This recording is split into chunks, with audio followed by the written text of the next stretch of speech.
Hello, my name is Brant Hunt. Um, my channel is Discerning What is True. Today is the 21st day of 2023. The month is November.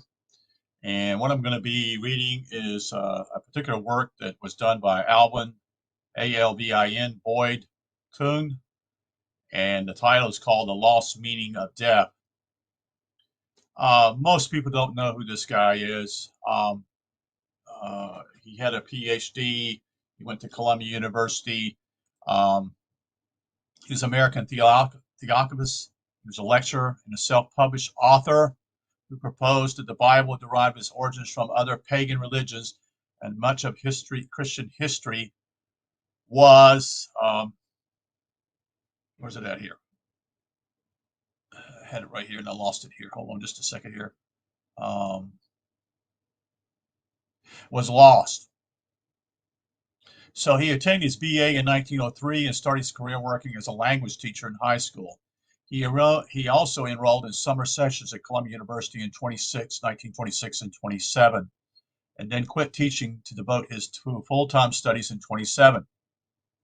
His thesis was called Theosophis, a modern revival of the ancient wisdom, was, according to Kuhn, the first instance in which an individual had been permitted by any modern American or European university to attain his doctorate with a thesis on Theosophists. Wow, isn't that amazing? Apparently, he was very smart. Kuhn later expanded his thesis in his first book of the same name in 1930 after attaining his PhD in 1931. He returned to teaching for 1 year, but then spent the next 30 years writing, lecturing, and running his own publishing house, the Academic Press in Elizabeth, New Jersey. Now, what's really strange about this, folks, why was he self-published? Well, he's self-published because, frankly, uh, there was probably no one that would publish his books. That's probably the key. He was influenced by the work of Gerald Massey, Massey, and Godfrey Higgins, Higgins. Kuhn contended that the Bible derived its origins from other pagan religions, and much of Christian history was pre-extant as Egyptian mythology.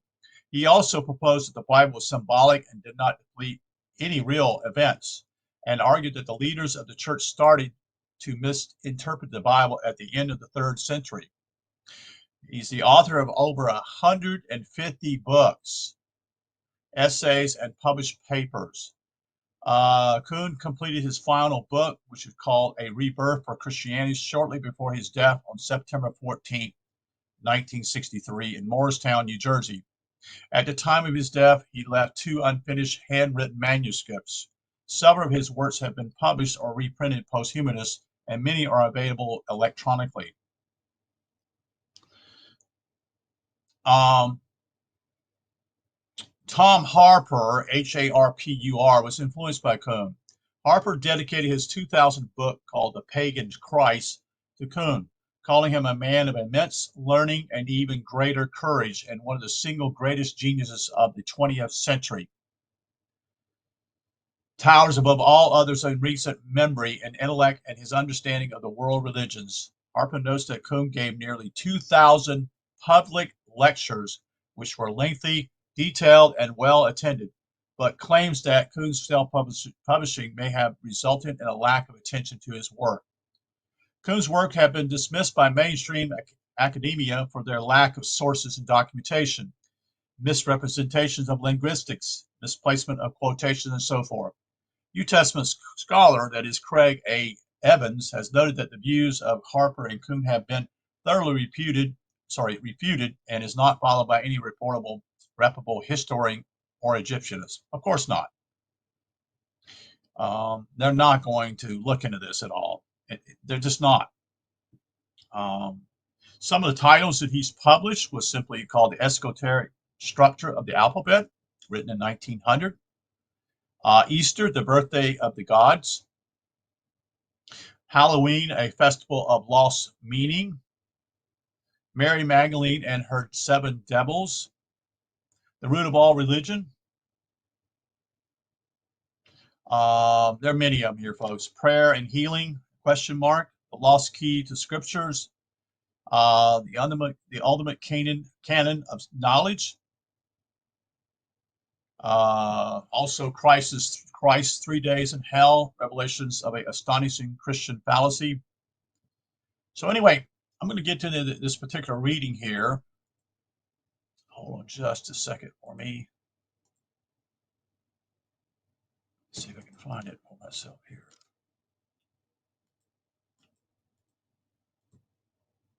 It's called The Lost Meaning of Death.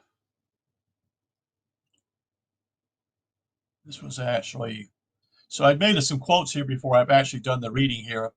These are quotes from Plato, St. Paul, and also from the Bible.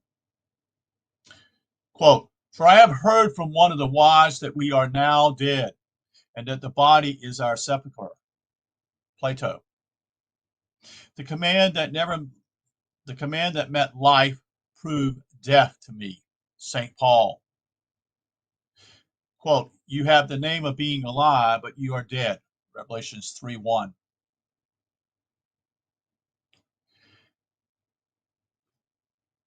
In presenting to the public the thesis of this particular address, the speaker is overawed by a twofold realization. He is aware first that the interpretation of all ancient holy writ which he had offers will be disrupted of the establishment creedal religions of the Western world. And in the second place, he knows that the presentment will fall with such astonishing force upon Occidental religions, though as to seem incredibly in spite of an array of positive testimony certifying its correction. He may well be pardoned a feeling of hesitation and dubiously in making the revelation, for it has involved him in a daring incursion into interpretive terrain whither no scholar has penetrated before him. From the penetralia of that little trodden domain of ancient religion mystery, he brings forth into modern light a discovery that will severely tax all the resources of common acceptance. Traditional norms of thought do not readily relax their grip on the general mind. It is scarcely to be hoped that the announcement of subversion or accepted ideas in religion and theology will be received without skepticism or even resentment, since it invades a field in which conservation is more stolidly rooted.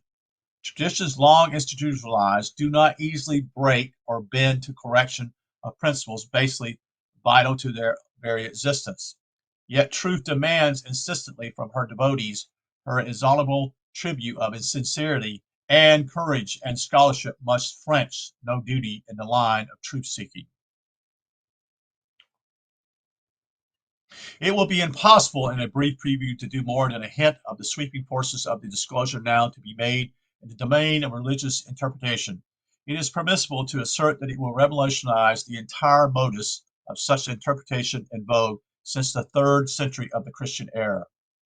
Not alone one or two, but all of the doctrines of Christian theology will have to suffer drastic revisions and restatement in the light of the import of this announcement. For in olden times, the proper significance of the term death and the dead was the touchstone by which the meaning of all scriptural writings could be gauged. The terms carried in their ancient uses a hidden or esoteric connotation, which was at once a clue to the primary meaning of the entire structure of theology and a key to the rational envisionment of our moral life. The Sadducees, ancients were content to let a secondary implication of the terms more readily apparent on the surface prevailed in exoteric understanding, while imparting to the mysteries initiatives an occult significance which bore the real purport of Scripture, infinitely more informing and dynamic. We are reliably informed that the sages of old employed mythical and Kabbalistic devices at once to reveal and conceal a profounder meaning in their sacred writings, using at times blinds to suggest to the untutored a shallow rendering, while conveying to those versed in symbolic methodology a far profound message. The more startling of these ruses was their use of death. Teaching for the living was put out under the guise of instruction for the dead. Great moral and spiritual systems were cloaked under the mask of books of the dead, as in Egypt and in Tibet. This being so, the sequel will show why a revision of our understanding of what was implied by the archaic use of the term will so radically transform the meaning of every single doctrine of the Christian faith. For the key to the correct interpretation of all Scripture is just the ancient theological connotation of the word death. What we may surmise must have been the consequences to theology and to world history of the loss of this arcane clue as far back as the 3rd century. In imagination, we can roughly begin to deplete the prodigious handicap under which the theologians have labored for 16 centuries. The depth of the darkness that has involved the whole realm of religious intellectualism can be sensed without difficulty. It will hardly be a matter of surprise if we discover that every single dogma of Christian systematicism has been sadly distorted out of its original sense. The discerning student is now able to trace the dire disfigurement of every Christian doctrine, for as the lineaments of ancient beauty becomes outlined against beneath the distortions of medieval and modern cruelty, he is then for the first time made aware of the unconscionable grossness of rendering to which pure spiritual formula of the arcane science has been subjected. He sees that Christian doctrinal material was interpreted in blind ignorance of a former recondite wisdom, and that mass psychology has been made for ages the hapless slave to the crudest of misconceptions. For it seems not a scholar, not a theologian, medieval or modern, have been aware of the masking meaning of the word death, or suspected that it cloaked a cryptical significance, the discernment of which would have necessitated a reconditional statement of every teaching or exegesis. Now, a clear inspection of Greek and Egyptian systems bring the lost clue to light. With what consequences to modern thought as a whole the mind is staggered to envision. In a flash of vivid light engendered by the revelation, one can again survey the beautiful field of ancient spiritual truth, long buried under mists of ignorance. When one glance, it can be seen that the entire structure of theological science can have sane and pertinent interpretation only by the application to it of the magical key that has been so long lost. Equally clear comes the perception that it has been the want of this key that has reduced religion to a meaningless babble of piety and sentimentalism, degrading the once kindly science of theology at the same time to the status of the outcast from the seats of modern intelligence. With startling force, too, it can be felt that the rediscovery may be timely enough to redeem the precarious fortunes of religion and theology from the dangers of total eradication in a world that is in fast growing less hospitable to them. Religion has been fighting a losing battle in modern life. And one of these basic reasons now comes glaringly to light. Indeed, it becomes readily apparent that unless religion sets itself industrially to repair the breach made in the structure by the loss of keystone elements, it may not be able to withstand the assault of radical bitterness. Christianity as a system of exclusive sacred truth or unique revelation of divine wisdom is already reeling under the impact of one blow after another dealt it by the study of comparative religion and comparative mythology. The deadly parallels found to run so consistently and so strikingly between the life of the gospel of Jesus and the legend of some 20 or more antecedent Christian figures or sun gods in the role of world saviors are rapidly piling up the evidence that tends to jeopardize the validity of the entire body of gospel narrative as history.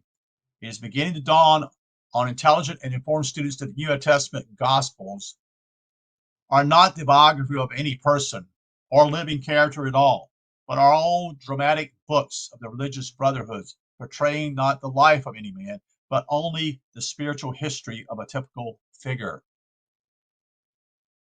All previous messianic characters or sun gods were only such typical dramatization of man's inner life under the form of representative history. The crisis, that is the plural Christ, were simply ideal figures held up before men to provide them with an inspiring picture of their own attainable perfection.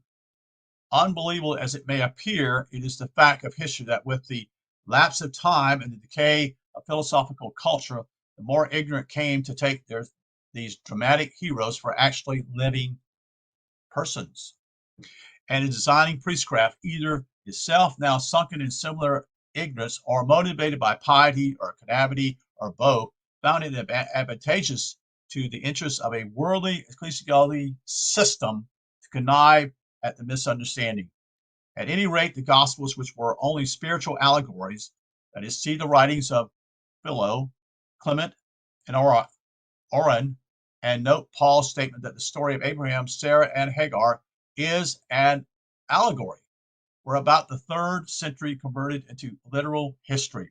And it was at this junction that the ancient meaning on the term death passed out of the king of even the most learned of the leaders of Christianity, and with it fled all possibilities of retaining or regaining the deep inner senses of the scheme of theology. The appeal of early Christianity to the ignorant masses and the popularization of its tenets, which were originally drawn from the esoteric schools and mysteries, not esoteric, but esoteric, which is the hidden meaning, quickly led to the obscuration of all but the most literate sense of scriptural material. Christianity smothered out the ancient wisdom religions or Gnostics, and by garbling the interpretation of purely spiritual teachings, wrecked the machinery of the arcane science. The main shift of the wrecked Kabbalistic mechanism was the cryptic condemnation of death. Its restoration at this time will go far to reconstruct the venerable intergenium of spiritual wisdom. It may force Christianity to omit its pagan sources and thereby pave the way for return to the primal purity and sublimity it boasted when it first issued from lofty pagan springs. It will tend to bring Christianity humbly knocking at the doors of the ancient pagan temples, which misguided zeal closed in the 5th century. For the ancients or ageless wisdom taught in the arcane schools of old has had a modern rebirth, and Christianity will find its salvation for almost universal distrust by recognizing the occult movement, the spirit of its original motivation. But certainly many will have come here this evening challenging in their minds the legitimacy of the wording of the title of the address. How, you are saying, can death ever have had a meaning other than the common one? And how could that ever have been lost? Before meeting your natural skepticism on this point with its proper and adequate answer, perhaps a question may best be counted by putting or some other questions that may never have occurred to you. How was it that the doctrine of the judgment lost its original meaning? How came the doctrine of hell and purgatory likewise to lose their first connotation? How did it occur? Further, that the meaning of such events as the baptism, the circumcision, the temptation, the transfiguration, the crucifixion, the resurrection, and the ascension has in the same way been lost or corrupted. How indeed did the very birth of Jesus, his sudden burst on sage wisdom at the age of 12, his bloody sweat in the garden, his triumphant entry into Jerusalem, his trial and mockery, all likewise drift far away from what they were taking to mean at the start? How did all the miracles, all the parables, the whole outline, in fact, of biblical wisdom suffer the loss of a primordial interpretation and sink into the various travesty or caricature of their true sense that humanity has ever been asked to believe? For it can now be stated without fear of contradiction that not an item of gospel theology retains the most distant resemblance to that grand meaning which is once held in the minds of the great sages and Illuminati. If you will answer these questions, you will have a distinct or direct answer to your challenge as to the legitimacy of our title. All these fundamental terms or items of Christian theology have been perverted out of their correct spiritual translation as a result of momentous historical denouncements about which about which all too little is generally known.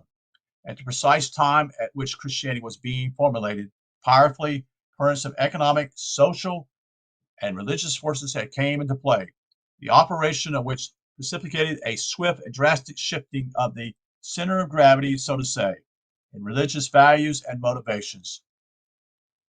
From the days of Pythagoras and Plato, when Greece was guided by the inner enlightenment of the great Orphia mystery teaching, that's ORPHIC mystery teaching, the profound insight of Grecian philosophy has seen life on earth as the critical sphere of destiny. Values were thought to be won and permanent character established by the deeds done in the body. Earth was the arena of the conquest and life struggle. The thing of chief importance was that which was done here in this world.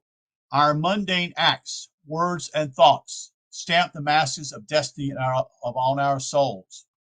But with the loss of the spiritual gnosis, human reasoning became unable to cope with the apparent hollowness and futility of worldly experience, and a sense of earthly defeatism and hopelessness seized the general mind, as all hard-won earthly values were seen to slip away from their possessor at the steadily approach of age and discrepitude,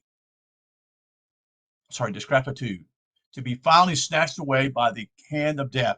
And it was no longer known how the gains won by strenuous experience were treasured up in man's interior constitution.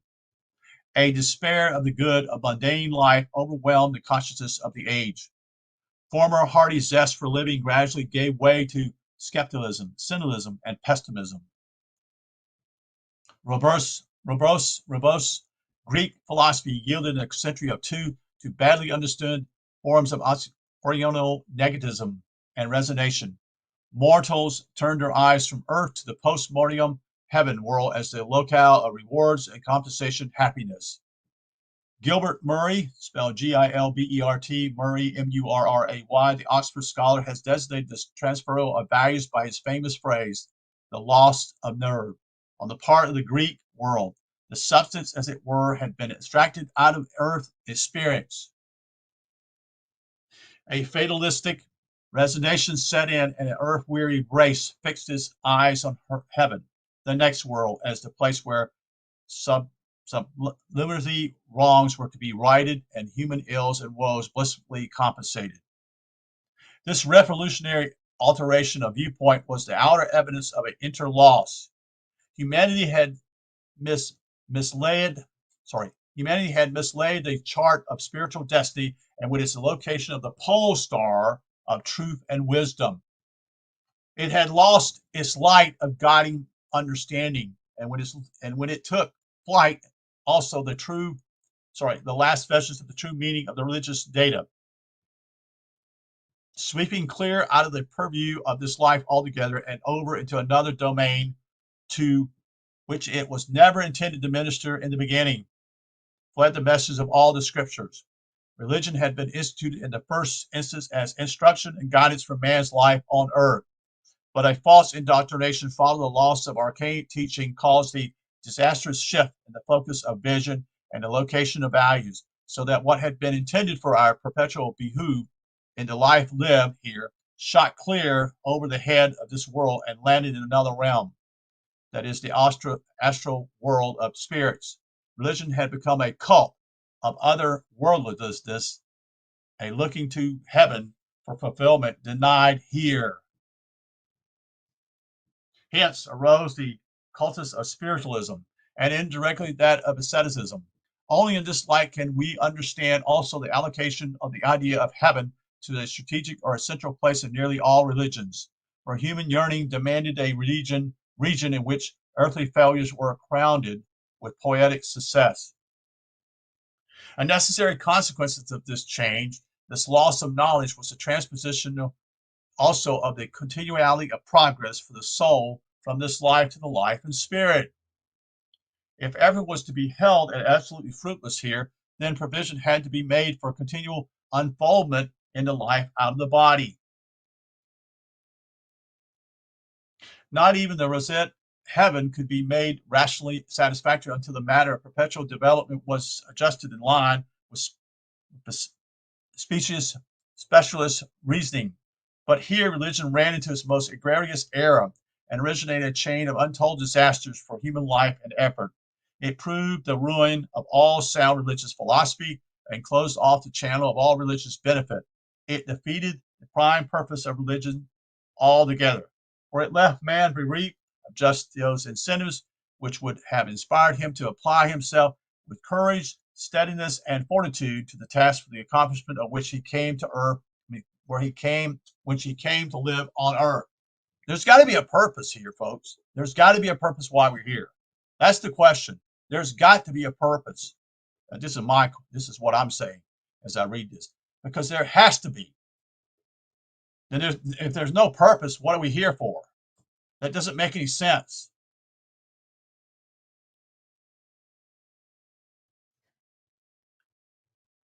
For it postulated the thesis that souls cut off untimely in their growth on earth would continue to evolve eternally to infinite glories of godhood in their spiritual spheres.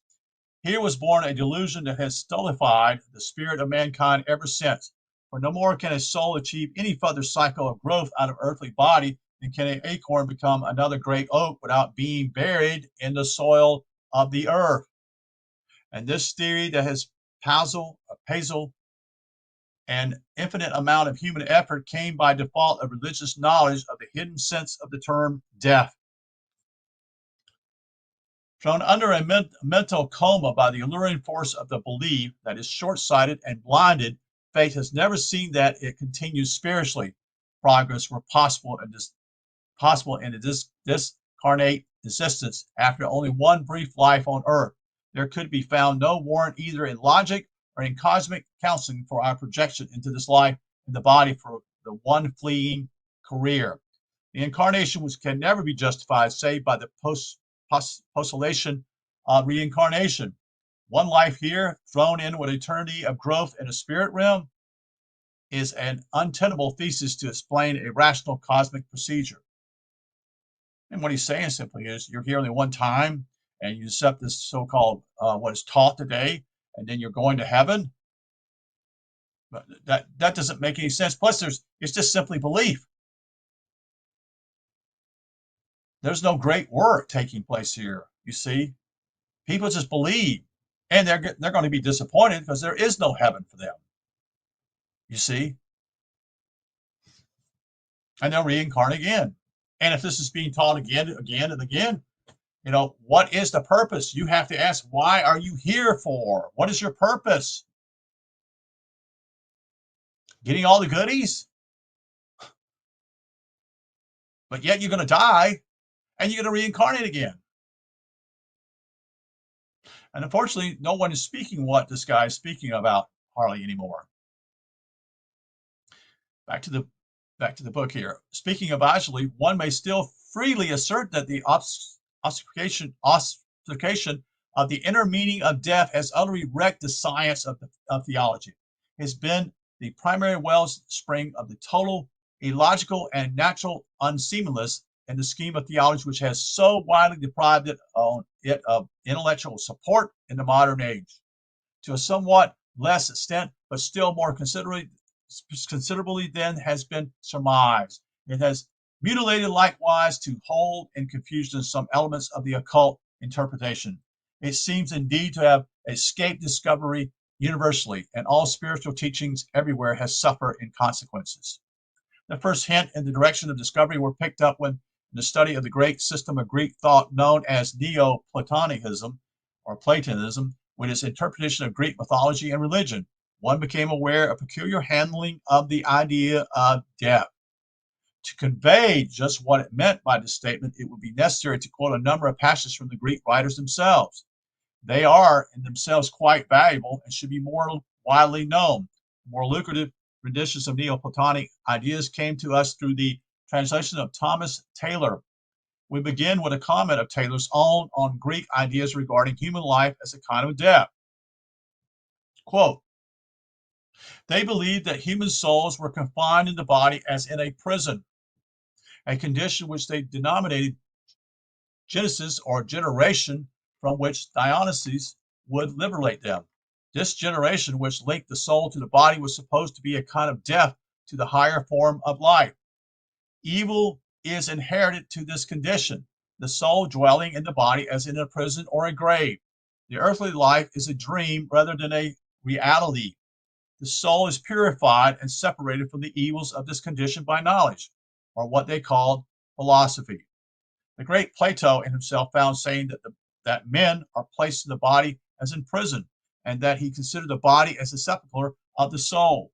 Taylor, in discussing a opinion of Gropius, ascribed to him the conception that the soul in the present life may be said to die, as far as it is possible for a soul to die, occultly intimating that the death of the soul was nothing more than a profound union with the ruinous bonds of the body. One noted that the incarnation or entry of the soul into the body was often alluded to as a burial. Then Pythagoras had written that whatever we see when awake is death. Likewise, the great Polonius had given hints such as the following, quote, death to the soul is to descend into matter and be entirely subjected to it. This is what it meant by falling asleep in Hades. And the renowned Virgil, the Roman poet, has shown that he was imbued with the same Greek philosophy when he wrote, quote, souls are deadly by earthly forms and members subject to death. Plato had compared our tenet of bodily forms to the situation of an oyster in a shell, and Socrates had soliloquized in a long passage on the subject of death, asking Cebes if it might not, after all, be true that we had come hither from a far more radiant life elsewhere, and that we should properly regard the present life as in reality a death. May it not be true that we are really dead, he asked, intimidating the Wordsworth that we've seen at times to have faint glimpses of a more vivid existence from which we have fallen into a dullness of mortal life. And it's been a matter of some surprise also to note Milton's expression of Adam's astonishment in the Paradise Lost, when, on being driven from the garden under condemnation of death, our first father found his sentence taking the form of a lingering existence, not a destruction of his life, as he had expected. He discovered that his death meant not his extinction, but a less vivid type of life. He found himself condemned to a living death. He was made to live and suffer death, not to be annihilated. We must regard such expressions of this of Milton as being remnants of the ancient philosophical tradition, which we find so tersely expressed again in the Gorgias, Gorgias of Plato. Quote, but indeed, as you say also, life is a grievous thing, for I should not wonder if Euphrates spoke the truth when he said, who knows whether to live is not to die, and to die is not to live. Quote, and we perhaps are in reality dead. For I have heard from one of the wise that we are now dead, and that the body is our sepulchre, but that the part of the soul in which the desires are contained is of such a nature that it can be persuaded and hurled upward and downward. Thomas Taylor gives a portion of the comment of Olympiodorus of this passage as follows, quote, for the soul, coming hither as she imparts life to the body, so she partakes through this of certain privation of life. But this is an evil. When separated, therefore, from the body, she lives in reality, or she dies here, through participation of privation of life, because the body becomes the source of evils, and hence it is necessary to subdue the body. The idea has hinted at is one of the basic theses of the Greek philosophy. For the Greek mind was conception derived from orphia, wisdom that is, considered that all life resulted from streams of vivified energy flowing forth from God, or the one, the infinite fount of all things, sweeping on, as they expressed in Thomas Taylor, quaint language, from on high as far as to the last of things. These streams of force sprang outward from the heights of spiritual energy and suffered diminution of their power as they proceeded further and further from the primeval source, until at last they came to a pause in the inert arms of matter. Their living quality was counted and finally stifled in the measure of matter, where motion came to a dead halt or suffered death, the dying away of a voice or other sound, or of the ripple made by casting a stone in the pond. It's allegorical of the type of death here signified. Life comes out from its first cause and meets its death in the bosom of matter. But again, we are required to distinguish between the death of power and its absolute annihilation or extinction. Life was merely held quintessence in the grip of an element able to silence its activities. It has not ceased to be. Its powers has only gone into latency. They would emerge again. In this connection, it might be well for us to pause and face the obvious implication of the data before us. For in the strict sense of the term, we must realize that such a thing as death, in the sense of total annihilation, either of being or matter, is unthinkable and impossible thing. That's which is can't cease to be. I'll say that again. That which is, capital I-S, cannot cease to be, capital B-E.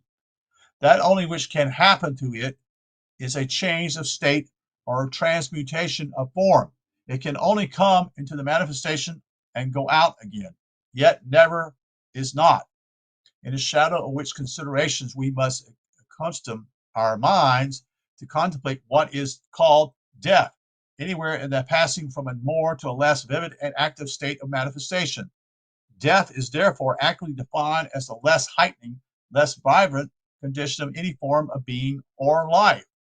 And this gives solid philosophical base for the reestablishment of the ancient meaning of death.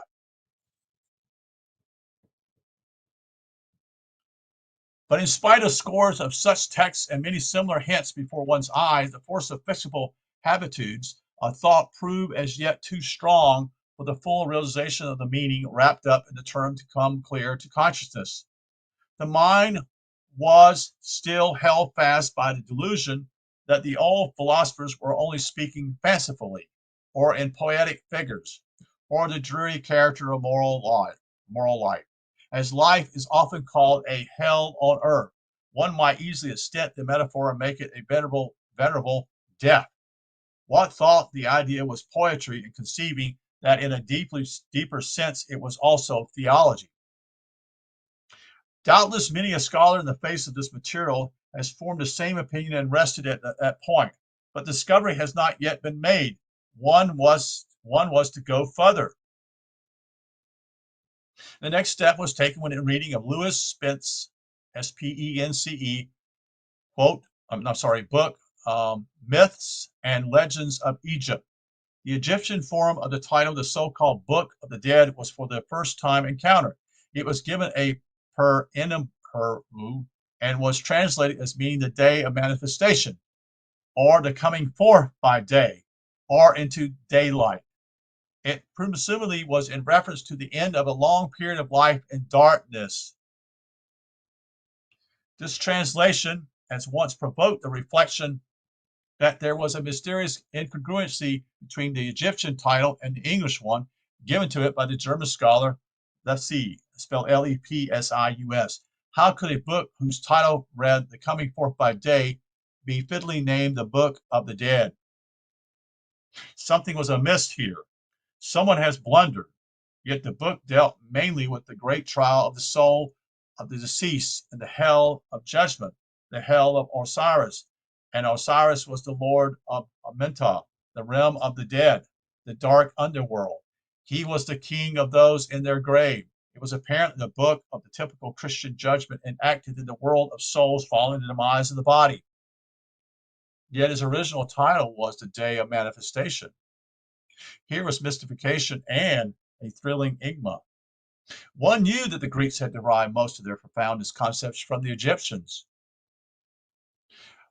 Was there figurative use of the word death based on some hidden meaning in the Book of the Dead? Could it be possible, one conjectured, that all medieval and modern scholarship had missed fundamentally meaning by failure to catch some legerdemain of ancient symbolism? Could it be that some mighty truth lurked undiscovered under the metaphor? The mind caught the flash of a possibility. It seemed too errant, a supposition for serious acceptance. We had caught the truth by the tail, but the mind was not yet able to hold it fast. It struggled to loose. Shortly after this episode, the study of a wondrous Egyptian mythology religion was undertaken in full earnestness. The approach to this rich mine of truth was fortunately by way of the books of Gerald Macy, the sole Egyptologist in the ranks of scholars who measurably understood what the sages of Egypt was talking about. It may be said in passing that the renowned Egyptologist had missed the import of that body of sublime material utterly. Massey came nearly the inner sanctuary of understanding that any other. The reading of his volumes, Ancient Egypt, The Light of the World, had proceeded through some 200 pages when it became apparent that some statements relative to Plato's doctrine of reminiscence brought Massey into direct conflict with certain of the basic ideas of the Greek philosophy. Was Massey daring to say that the great Plato was an error of this point? Sure enough, hardly had this page been turned into the English scholar, boldly challenged the Greek sage in a statement that he, that is Plato, had misapplied the Egyptian doctrine of memory of our past existence.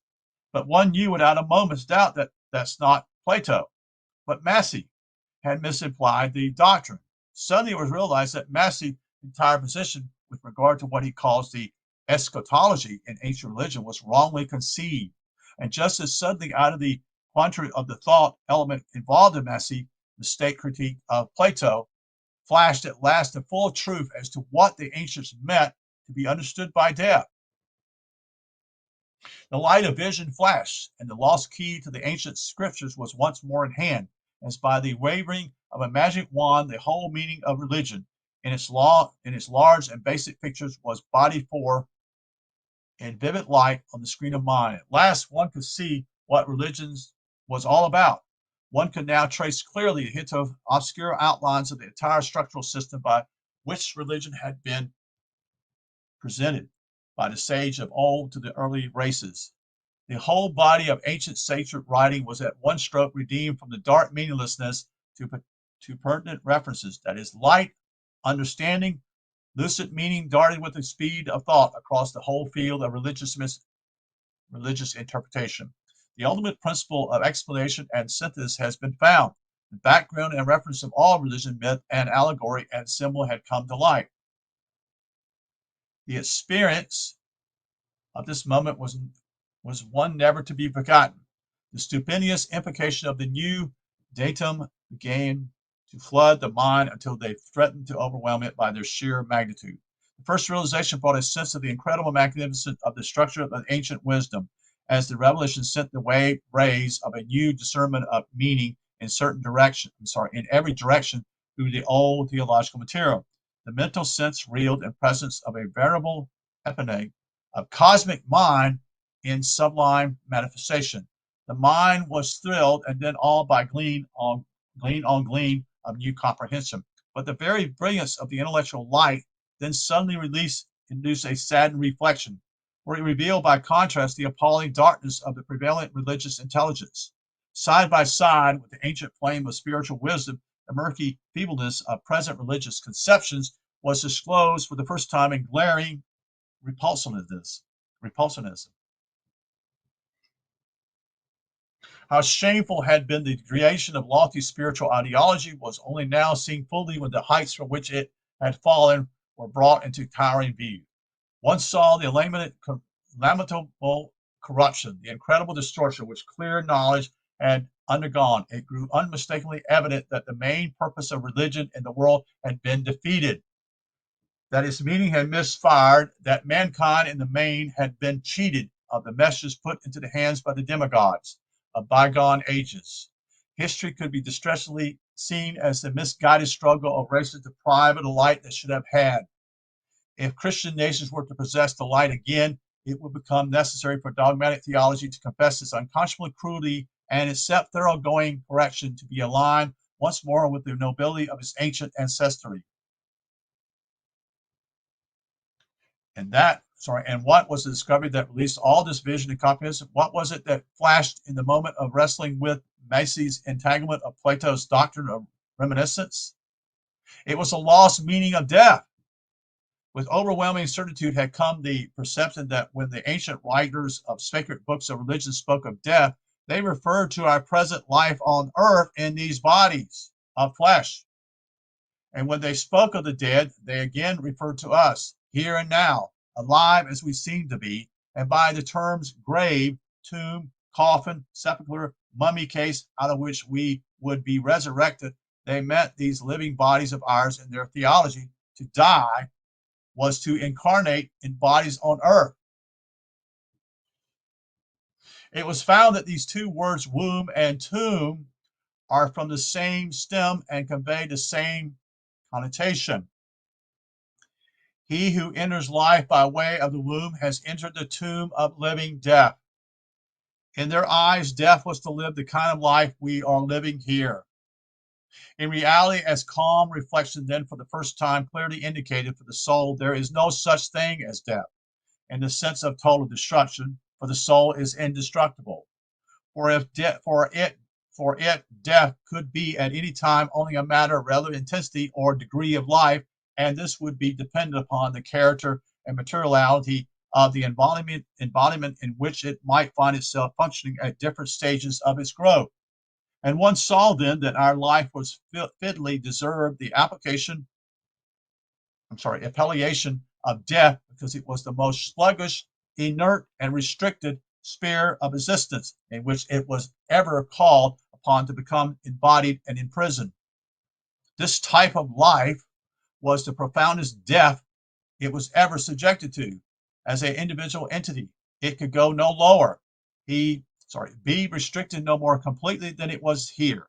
It came as an astonishing realization in this connection that we could never be any more dead than we are now in our mortal habitat.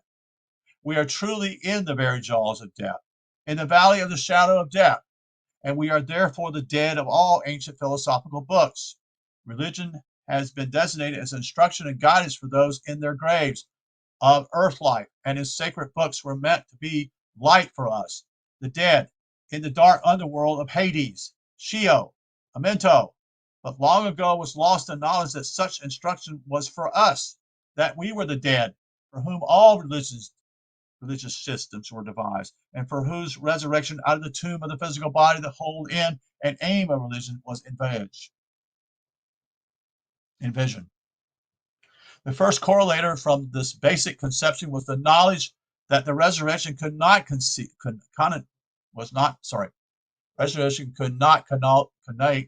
the mere rising of decaying physical bodies from out of a rocky hillside tomb.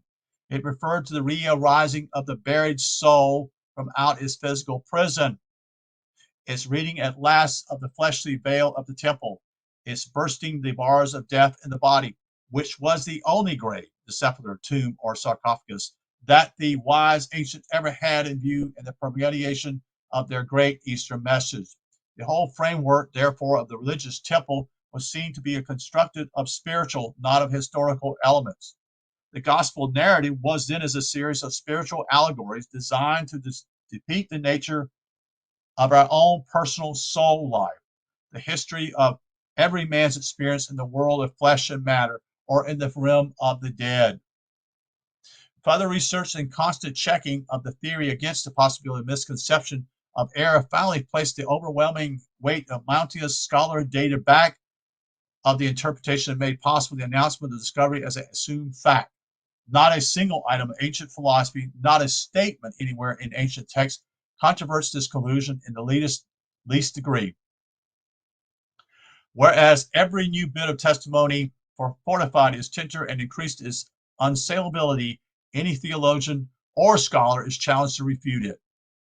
Knowing to what a degree the ignorant literates of the 3rd and 4th century had spoiled the Christian scripture of their many vestiges of the arcane spiritual gnosis, one hardly expected to find any outright corroboration of the thesis in the Bible itself.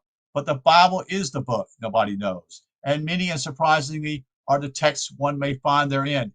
Imagine then at what astonishment one could Greet the discovery of a remarkable passage in Revelation, which abundantly confirmed the conclusion that the narrative of Jesus' life was a typical portrayal of the purely spiritual experience of the soul, or the God, in this realm of death. The verse refutes the entire story of the physical crucifixion on Calvary, and therefore infinitely of the physical resurrection of the Lord from a rock grave outside the city of Jerusalem.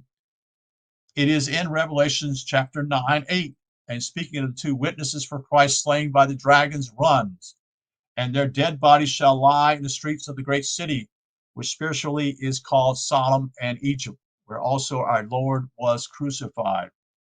Here we have a revelation declaring in words as clear as can be found that our Lord was crucified, not in a historical Jerusalem, but in a spiritual city, a city furthermore with two names, one of which is not even a city name, but that of a country called Egypt.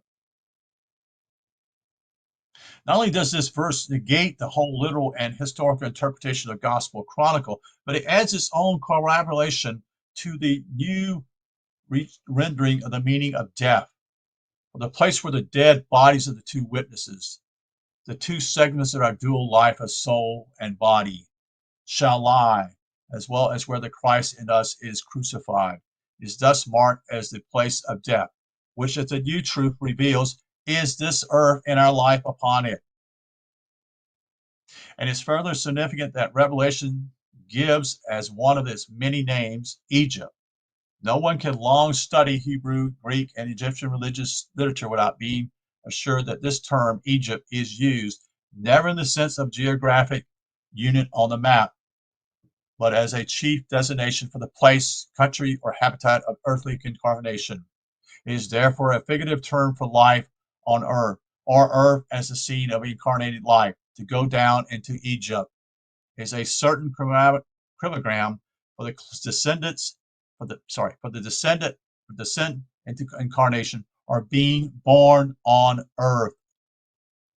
It is therefore equivalent to life in the body, and indeed the name does often connote directly the body itself. And here we have an interesting sidelight on the meaning of a term often used, and of course used erroneous, that is the flesh pots of Egypt. In our ignorance of ancient symbolism, we have taken into mean cooking pots full of edible flesh, which we feed more or less gluttonously. It was supposed to be a reference to our addition to the gastronomical pleasure of consuming a loaf of beef, pork, and mutton. But in the light of the corrected view, it is once seen to denote nothing more than these physical bodies of ours. The pot is the flesh. For they are indeed the vessels, the pots of flesh, in which our souls have taken lodgment for the period of their life cycle on earth. The flesh pots of Egypt are our own bodies. Egypt then is the place where a bondage is suffered, where hard taskmasters drive one to unceasing toil, where the members of the nations are scattered as dispersion, where there is famine and death, where there are plagues and pestilence, where nature herself becomes verily full of scourging. In the Old Testament, the Lord, frequently called Egypt that slave pen. See Moffat's, Moffatt's translation. And if Egypt is the type of our incarnational bondage or our becoming subject to the law of the flesh, then the exodus from it must be in all respects equivalent to the resurrection of the New Testament. With symbolism varied, it is indeed the same allegorism.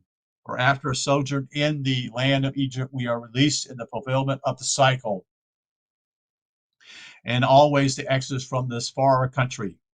See the prodigal son allegory is made by crossing a water, that is the Reed Sea, Styx, Jordan, Black Sea, Sea of Galilee. Galilee means water wheel, Dead Sea, or often lake or stream.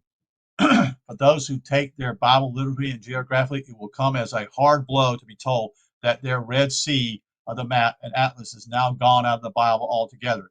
It is no more and strictly never was in the Bible. It was there only by suffrage of a mistake. A proper rendering is the Reed Sea, Reed, and is so given in the Moffat translation. It is one of the ancient destinations for the realm of incarnation life, equivalent to the Paphlus swamps of Egypt, or the Reedy Sea, or Evers, Evers, of the life in the body, which in itself is a swamp or mire, in the sense that it is a mixture of water with earth elements. To cross a sea or river was figurative language for crossing the whole stretch of our incarnated earthly existence. To go through life in the body was designated as a sailing over great waters. Likewise, to undergo the baptism by water was but another poetic mode of typifying our experience in the waters of this bodily life. The psalmist time and again writes the terrors of his soul as being flooded by great waters, billows, water floods. Thy waves have gone over me. The water flows have come in upon my soul. Save me, O God, of this great waters. Jonah plunged in the watery depths, cried to God to save him from the belly of death. Water and death are here equal. And Paul had done the same thing when he spoke of suffering death with him, that is, with him being Jesus in his baptism. Incarnation is 100 times portrayed under the figure of a plunge into the water and coming up again.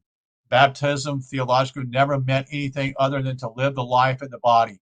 And at least one phrase of the aptness of the figure can be seen when it is realized that these bodies of ours are about 7/8 water by composition.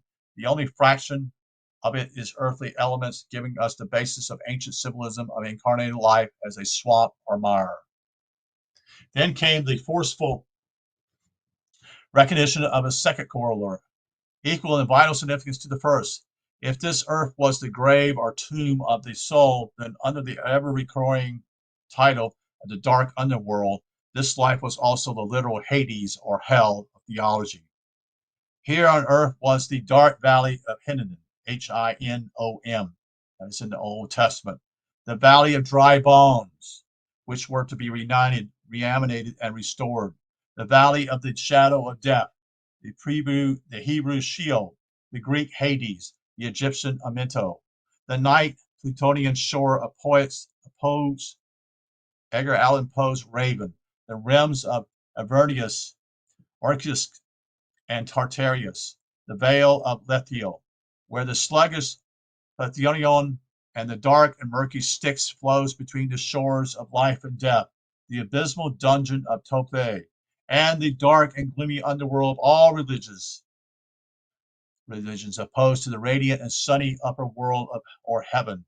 Even this was the realm of the dead, ruled over by Pluto or Osiris or Yaman or Seth or other infinite deity. And we say the book of the dead are the sleepers in their coffins. No phrase or development in connection with discovery was more revealing and illuminating than the perception of how the world's most eminent scholars have wrestled with the necessity of finding the proper location for the shadowy Tartaria abode of the dead, driven on by their failure to identify it with the life here on earth, distinguishing it sharply from the life in the body, and plagued constantly by its name of the dark underworld. They were almost forced to locate it in some mythical region of gloom under the actual ground. This seemed the more plausible because a cave or grot was another of the symbols used to typify this life. Only the absurdity of so doing deterred them from this asinine decision. Some were content to take it to refer to the 6-foot grave under the surface of a cemetery grass, the dark home of the physical corpse. Most interesting of all was the mental squirming to which even Macy was driven to find a tenable solution of the problem. He thought he had his upon a possible explanation when he divided human life into two phases of bodily incorporated on earth or heaven and earth. He allocated the dark underworld of Amento, that's Amenta, to the second phase of existence in spiritual world and called it the earth or eternity, in contradictions to the life here, which he called the earth of time. Could he and the others have but known that the earthly life was itself the dark underworld, i.e., under the heaven world and not beneath the ground of earth, they would have seen their analytical difficulties smoothed away in a moment.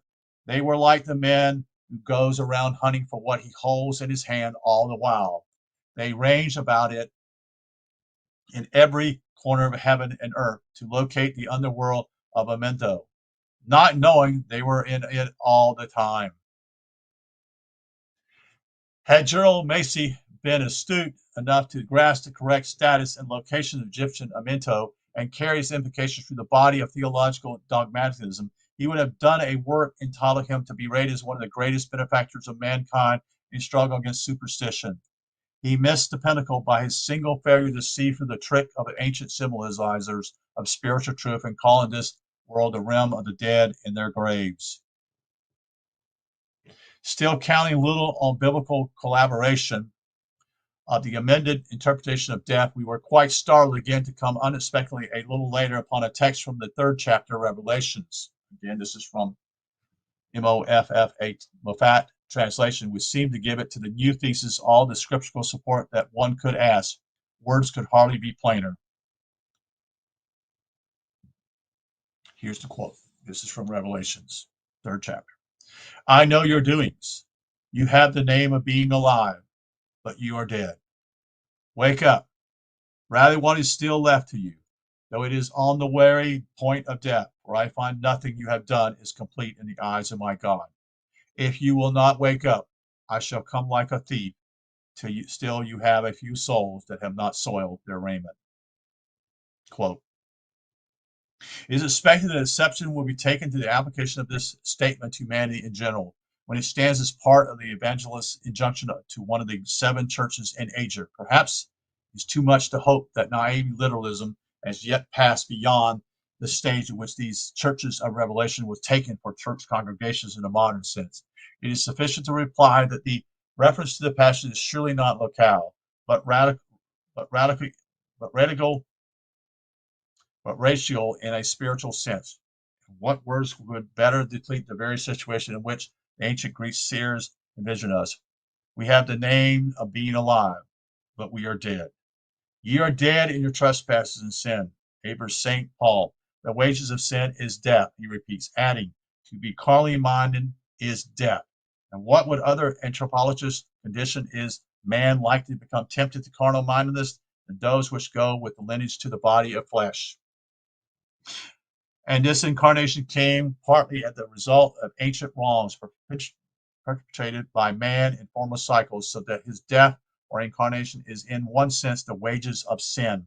For ye are dead, Paul shouts once more, and your life is hid with Christ in God. To those assurances there was added a startling direct passage from Isaiah. We live in darkness like the dead. There came to mind, too, Paul's asseverations of a daily process of dying as we put off the old Adam, that is the carnal mortal man, and put on Christ. And in 2 Corinthians, he elaborates this statement to give it fully meaning. Quote, also bearing about in this body the dying of the Lord Jesus, for we which live are always delivering unto death for Jesus' sake. So then death worketh in us. Passages such as these could be multiplied. Jesus himself had said unto Martha, I am the resurrection and the life. He that believeth in me, though he were dead, yet shall he live. He was evidently telling us that although we are entombed in this miry clay of the earthly body, our grasp on the reality of dwelling Christos will safely anchor us to the life of the higher spirit, which is eternity.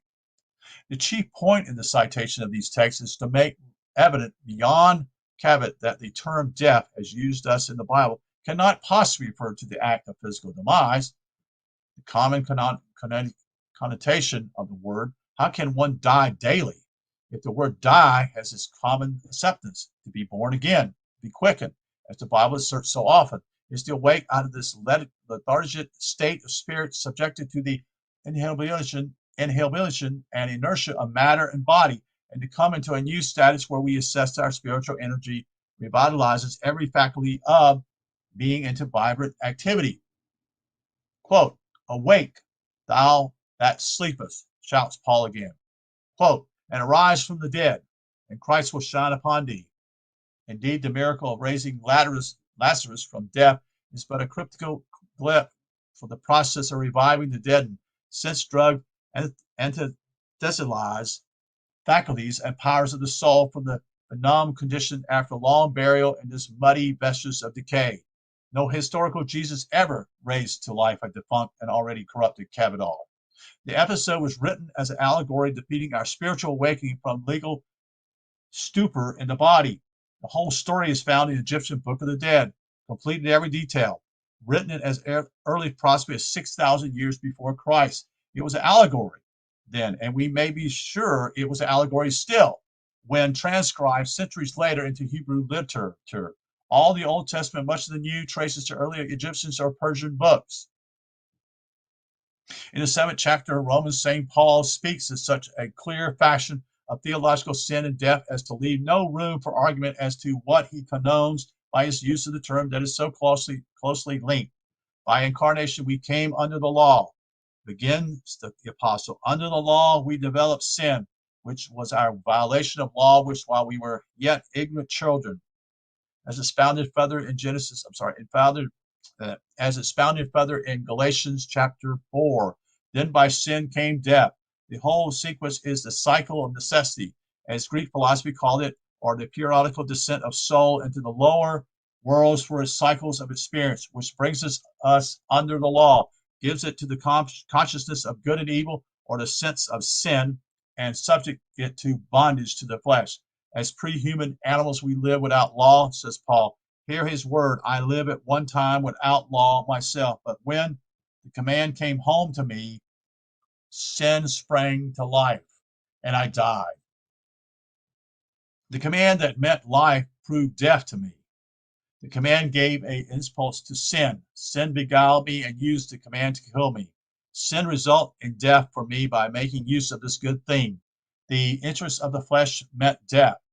Here are words unmistakably meaning. The command that meant life to us proved to be theologically our death. Had scholars known Paul's background in Greek philosophy, they would have known that he was discoursing on death as the incarnation of the soul and mortal body. The law, in parentheses, appropriately spelled by Moffat, M-O-F-F-A-T-T with a capital L, here spoken of, which is so large a feature in Paul's theology and which has been so crassly misunderstood by interpreters in Christendom, is that great ordinance of nature which requires every form of unfolding life to be buried periodically in the soil of the kingdom below it, take root there, and out of a union with its elements bring to birth the new generation of his own life. It is the great breath of Brahm, ceaselessly repeated. Cosmically, it is the birth and death of universes. For man, it is his continual rebirth in human form till perfection or Godhead is attained. The language of St. Paul is speaking of it, perhaps mutilated by hostile Christian copyists, must ever remain mystified until for death one reads, incarnation. Under this touch of a flood of sublime sense is at once released upon the passages. Then there was a great biblical allegory of the prodigal son, that the clear implication of this central myth of the Christian religion had been so completely missed by Orthodox interpreters of Scripture, and attestation enough of the blindness of those who will not see. The myth is a cryptologram of our descent from heaven, of spiritual consciousness into incarnation or death. As here expounded, in our eventual return to the Father, the journey to the far country is our coming out of this earth. Our eating the husks that the swine did eat is our partaking of the very dredge of life in conjunction with an animal body. Our revival of memory of our divine home is in line with Plato's doctrine of reminiscence. On earth, we dimly remember the bliss and glory of that life we share in the celestial realms before we descended. And it is to be emphasized in this lecture that when the Father, overjoyed at Wastra's return, welcomes him home, he meets the sultry resentment of the obedient elderly brother with the happy exclaimation, behold, this is my son, was dead and is alive again. If this does not mean that our sojourn on earth is characterized as a death, the allegory means nothing dependable at all. Death and sleep were often used interchangeable in reference to our life of burial in the flesh. The characterization of life here is sleep, can best be understood by looking at some statements in the Tibetan Book of the Dead, where it is said that each descent of the soul from its celestial brightness down the ladder of 7 steps to the life in body, it suffers a kind of a swoon. It swoons out of the consciousness of a more vivid life of one plane and awakens to a far dimmer type of awareness on the plane below it. This is a true death, or falling asleep of the soul of the veiled of Lether, Lethe. We are induced from heaven to earth, then by a series of swoons and reawakings, each time in a world relatively deeper darkness and death. Our entry into the sphere of material existence is in effect our burial, says Macy. That is, quote, the buried Osiris represent the God in matter. This is ourselves. If the meaning be localized on the human plane, consequently it means the presence of life and matter, as the fire in the flint. Osiris is not any historical personage, that is. The Book of the Dead calls us the mummies in their graves, and again the sleepers in their coffins, as well as the prisoners in their cells. Horus, parentheses, Jesus, came to earth to open our prison doors and release us, but our prison walls are the swathering bands called our physical bodies. The 3 days are the 3 eons during which consciousness or soul was buried in the depths of the mineral, vegetable, and animal kingdoms before finding its possibility of release to self-conscious liberty in the human kingdom, to which the monad descend to lift it up. And as Jonah was 3 days in the belly of the whale, so much the Son of Man be 3 days in the bowels of the earth, or the 3 kingdoms below man. Jesus was given the keys to unbar the gates of death and hell. And these keys were the spiritual laws and forces which we can open the doors of our dungeons in the world of Stygian darkness and Plutonian night. This life is the night of the soul, the twilight of the gods, says Macy again. The wilderness of the Mother Earth, not Mother Earth, the Nether Earth, being a land of graves, where the dead awaited the coming of Horus to awake them in their coffins and lead them from this land of darkness to the land of day. This is the coming forth by day, of which the Egyptian title, the Book of the Dead, is a reminder. The wilderness of the Nether Earth is our own good earth. The dead in their coffins are ourselves. Our awakening to the high consciousness of the realm from which we descended here is the purpose of all earthly religion. And one being led out of this land is darkness to the land of bright day is the end of victorious outcome of any practice of personal religion. It is the resurrection from the dead. Nothing other than our own spiritual history is the subject of all these theological typograms. Strangely, the Book of the Dead and other arcane scriptures avert that there is a second death, more to be dreaded than the death itself. The manes or souls flittering about in this dark underworld, veiled in flesh, dressed in incidents, and rejoice as having escaped its clutches. I have not died the second death, exalts the triumphant soul at the conclusion of its earthly trials. In Revelation, one of the rewards given to those who overcome it is to escape the second death. What is the second death? That the first death is merely the advent of the soul on earth, its lodgment in the body. The second death is the falling so in love with body and its sensual life, and instead of lifting it up to union with its own higher capacities, the soul itself is torn away from its upper connection and goes off a captive to the sin which is in its members. As Paul describes, the first death is merely the coming to dwell in body. The second is to fail to effect an escape from it. The first death itself is merely the coming to dwell in body. The second is to fail to effect an escape from it. Proclus warns us that we may undertake the transformation of the lower nature on condition that we do it without merging ourselves in the darkness of the body. Petonius enforces this with a statement that the soul need not regret her contact with matter and body if she flee promptly from here below. That is to say, and it is matter of the most vital importance for humanity that it is in the order of nature for us to come to dwell in mortal bodies, but it is contravention of the normal flow of evolutionary currents for us to become so involved in body as to go down to dissolution with it. By natural analogy, It is no ill hap for the seed to fall into the ground and even die there. But nature is defeated if its dying seed does not germinate again in a new generation of life. If Christ be not risen from the dead, then it is our faith vain, declares Paul. If the soul goes down into death and the tomb to be quickened into a new birth of her latent faculties and capacities and rises again, bearing with her the fruits of victory over the flesh and the grave, then may the arches of heaven ring with jubilee at her actions, at her return to the Father.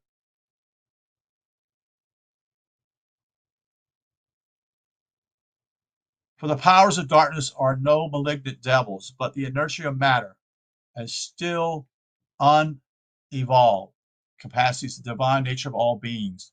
Darkness is just the absence of light and is self-potential light. When the Bible speaks of turning our darkness into light, it is stating at once the physical and spiritual process which primal life forces undergoes in its malmateriate period or cycle manifestation. Life emerges itself in matter, soul and body, for the purpose of transforming latent capacity for endless perfection in conscious realization or actualization of itself and its powers. The soul, says Polonius, would never know her powers. Indeed, she would never really exist if she did not manifest her potentialities and actualize her nature by progression into matter and form. But this requires that she subject herself to the same exorbitant necessary as that which confronts the acorn. If it is to engender the new oak, she must bury herself in the dark soul of the kingdom just below her and seize upon and transform by her fiery energy the elements of that kingdom into the likeness of her own divine essence and so lift it up. This is the logic of the incarnation. This is the ground fact in all religion, and this was the deftly hidden meaning carried in the minds of the initiates and the mysteries of the old by the use of the term death in all the grand schools of the arcane teachings. A third corollary of the truth released must not be passed over. Let me take a break here with some water.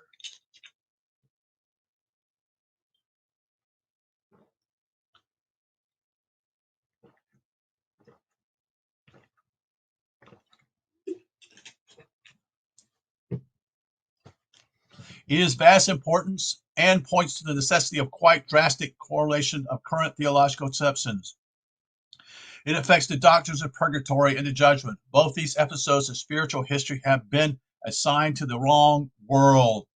Deceived by the figurative use of the word death, the formulators of early Christian doctrines shunned the main feature of the spiritual drama from this plane over to the spooky astral world. One is soiled and spotted by contact with earth. Said they, after death will come the purging and the reckoning. But they did not see that after death is the abstruse theological sense of old means just as well after the beginning of, quote, during incarnation. If one's birth is one's burial or death embodied, then after death would fall in the life cycle not following it. Says an Egyptian text. Lo, I come that I may purify this soul of mine in the most high degree. It was a sad day for the world when Christians' intelligence lost the knowledge that the soul comes on earth to work out the purgation of elements in its constitution that still requires such a processing. A doctrine of purely evolutionary significance was ignorantly misapprehensive and being transformed into a bogey to frighten the unlearned and credulous populace. Likewise, the judgment is the trial of the soul against the father of Maat, M-A-A-T, or truth, took place in the halls of Osiris, the halls of two truths, of life and death, or spirit and matter, the hall or pool of the double fire, and finally in the great hall of Seb, S-E-B, or Kep, K-E-B. There is an end to debate as to its localization. For Osiris was Clint Amenti, Lord of Amenta, King of the underworld, ruler of the dead on earth, the hall of the two truths again in our own earth, because it is only on this plane of life that truth becomes dual in sense and application. A thing is true here both physically and spiritually, because man on earth is himself physical and spiritual, or God man. And every truth is discernible and appliable by him alone of all creatures on two levels of cognition. For every spiritual truth has its material counterpart or reflection. This explanation covers at the same time the other name, hall or pool of the double fire. And if these items do not prove conclusively that Earth is the locally indicated by these titles, the last destination, the Great Hall of Seb or Keb, settles the point beyond dispute. For Seb is the god of Earth. Another vital test for the Egyptian ritual Book of the Dead affirms that through Seb thou doest become a spirit. The meaning is unfolded and established forever. Earth, under the title of Tatu, Tattu, is called the place of establishing forever, and all ancient wisdom teaches just this fact. The pathway to heaven leads ever through the lanes of earth. The dynamic power that religion was intended to exert on human life, but which fled from with the emaciation of the precepts in that fatal 3rd century, will be restored to it when the resurrection, again known to be mean our final release, and ethically experience from bodily incarnation, and the 3 doctrines of hell, purgatory, and judgments are brought back from an unreal spirit world to our vivified life on earth. And a lost interpretation of death is the datum that must enforce this revision. Religion will remain its vanquished influence when its tenets and creeds are once again seen to have direct pertinence in our actual situation and its problems here on earth. We are indebted to the renowned Egyptologist Budge, B-U-D-G-E, for a statement which reveals the dense darkness of the modern academic world to the fundamental and pivotal point in all religion. By his disclosure, we are enabled to gauge the total incomprehension which still enshrouds the field of theological exegesis, and we can see how pitifully remote modern theory still falls from any true grasp of the allegorical system of old. The passage is the more noteworthy because the scholar certainly did not dream he was writing anything of importance, anything that could possibly draw the fire of a critic. Indeed, it is mere casual phrase introduced into the midst of a sentence, but thus becomes all the more valuable in the present discussion because it embodies an admission of just the point at issue in our exposition. He speaks as a certain place of religious text written for the benefit of the dead in all religions. The author of that phrase never for a moment suspects that any one would ever think of questioning so commonplace a statement. He writes it as a matter universally known, agreed upon, and established in the world of scholarship. But let us ponder it. It contains an assertion to the effect that the Bibles, sacred books of religion, were written for the benefit of the dead in all religions. Like the various books of the dead, these ancient complications were taken to be manuals for the guidance of the soul in its pilgrimage through the several halls of judgment, testing and purging after the corpse had been laid in the grave. It was alleged that ancient people buried the scrolls and papacy with the dead body so that the free soul might have its legal brief at hand when it stood trial for its record made while in the body. Apparently, this thesis has never been subjected to the most rudimentary type of spectacle criticism. Else, its glaring untenable would have been revealed at once. For how can it be held, logically supported, that the wise framers of the great religions would have given to mankind an elaborate code of moral and spiritual teaching which would not, however, be operable or applicable in life in which it was given, but would only become so or go into effect, so to say, into another life altogether? Are we to understand that religion instruction was not given for us to profit by in this life, but only to be put to work when life was over in some shadowy, dreamy world of spirit? Yeah, me and Phil talked about this yesterday. It makes no sense. Why would the so-called priests at that time, and this is during the time of Ankhenaten, this is where many people have messed up. So much confusion here, folks. I'm trying to think of the guy's name. I can't think of his name. He used to wrote one about Ankhenaki, and this completely off subject, not even close. These people are making money off of keeping you lost.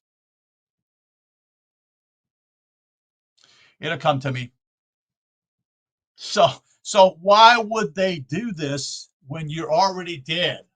Because you you when you're alive, that's when you do the work here, folks. It's not when you're dead. Because when you're dead, and you'll have to reincarnate again.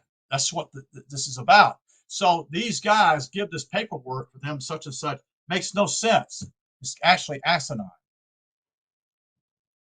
And so that's going to profit him when he wakes up and realizes he's going to have to go right back in the same thing.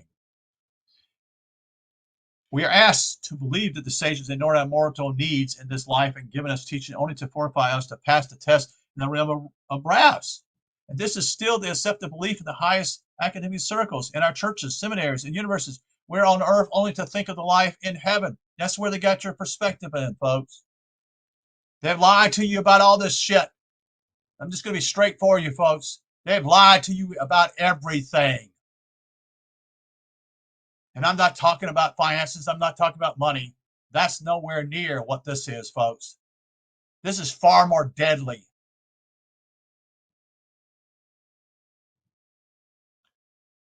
So far has religion swung wide of its original spirit and intent. Yes, indeed. And let us revert for a moment to our books of the dead, since they apply to us, the living. Their title at first glance seems to be a flat misnomer, but there is no mistake after all. What seemed at first to be someone's blunder in misnaming such books is now clearly seen as our own former dullness and ignorance. They are truly books of instruction for us, the dead. That's who we are. Here's found the reconciliation between their name and their functions, given to the living, yet called books of the dead. The living must then be those styled the dead.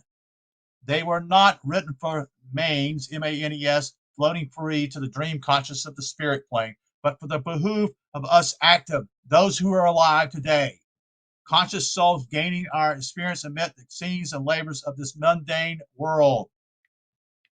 It is written that the last enemy to be overcome is death.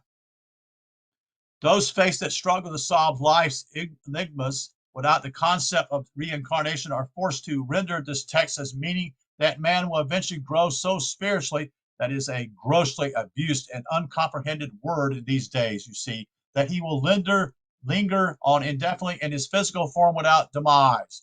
How preposterous a supposition in a world where life uses and then drops from after form in ever-recurring cycles. And also how undesirable if soul could not detach itself from aging bodies and take up flesh new ones, each better adapt to his further expression. It would be a sorry fate indeed for man. See then how the restoration of a primeval meaning of death brings elucidation of the text in accordance with sane intelligence. Death is indeed the last enemy to be overthrown by the incarnated ego, but the death alluded to is just the necessity for a continual reincarnation. When life's object in despair have been attained, all lessons learned, all powers unfolded, the 12 gates unlocked, which he's speaking of up here, the 12 gates, then the cycle of deaths or incarnations is ended. The resurrection takes place up here in your head. It's not outside of you, it's inside of you. Then at last is death overcome, for life on earth is ended. The soul is welcome to his imperishable home, to occupy the mansions of the Father and go no more out. Then truly shall man die no more. In the famous 53rd chapter of Isaiah, where the graphic picture of Christ as a suffering servant is drawn, there is a verse, the rendering which points rather strongly to the attempt on the part of Christian translators to eliminate from the text an obvious reference to repeated incarnations as deaths. That's the plural. In the authorized version of the Bible, the verse reads, "And he made his grave with the wicked and with the rich in his death." But the margin note states that the final word in the Hebrew manuscripts is not in the singular, but in the plural, and should be read as deaths, deaths, meaning reincarnations. Not one death, many deaths. The soul or the God in us comes to be buried with every kind of personality, the rich and the wicked alike, in as many incarnations or deaths. And with this interpretation, another passage from sacred lore is redeemed from inscrutable meaninglessness to living intelligibly. That one single word, letter, S, that's left off in the Hebrew language. It is not singular, but it is plural. We can no more fitly close than by presenting side by side two significant texts, one from Old Egypt Bible, the Book of the Dead, and the other from the Christian book found in Revelations. I'll ask you to note a strange succession in both passages of the idea of a first life, followed by death, and that again by life restored. The Book of the Dead has the vivid declaration from the lips of the mains, that is the soul in the body. He had given me the beautiful Amenta, through which the living pass from death to life. Now let us place beside this the stirring verse from the Apocalypse. I am he that liveth and was dead, and behold, I am alive forevermore. Evermore means forever. Life, death, and life again. Here are two ancient graphs outlining our descent from a former place of life to a death in order to win life still more abundantly. And let us read now with a new intelligence the esoteric, ecstatic words of St. Paul as they ring out to us from the climatic chapter in Christian faith, 1 Corinthians chapter 15. Quote, so when this corruptible shall have put on incorruption, and this mortal shall have put on immortality, then shall be brought to pass the saying that is written, death is swallowed up in victory. O death, where is thy sting? O grave, where is thy victory? As form of oppressive dream, we wake now to perceive that the light that should have streamed from these tomes of truly sacred Lord and eradicated every dark recess of the human mind has been extinguished for over 1,600 years. What mishap and through what culpable agency this bewildering catastrophe was precipitated? Read research and inquiry determined. The staggering realization is that it did occur with consequences that no mind is able to measure. 17th century science did not dispute the myths of the Dark Ages. This period of Western denialism will come to an end only when the archaic knowledge that was buried in the books of wisdom is republished to a world now so habitually to darkness that it will long blink the bright rays of the sun of intelligent rising once again. For the basis of all wisdom in life is this ray of truth that was darkened under a cloud of human ignorance to the direful 3rd century, and is only now discerned again in the full power of its shining. It is the knowledge that man is a soul. You see, Latin soul, S-O-L, the sun of ineffable and indestructible light, a portion of the one glowing reality in this universe, but implanted as a seed of divinity for a cycle of growth in the dark underworld of death in the animal kingdom. No single sentence is more transient for human enlightenment than the statement Herodias stated. Man is a portion of cosmic fire buried in a body of water and earth. The soul in man has entered the kingdom of immortality that is may live again and live forever.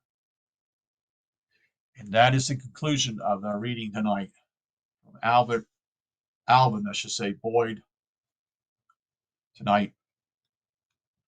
Let me get a drink of water here. Kuhn.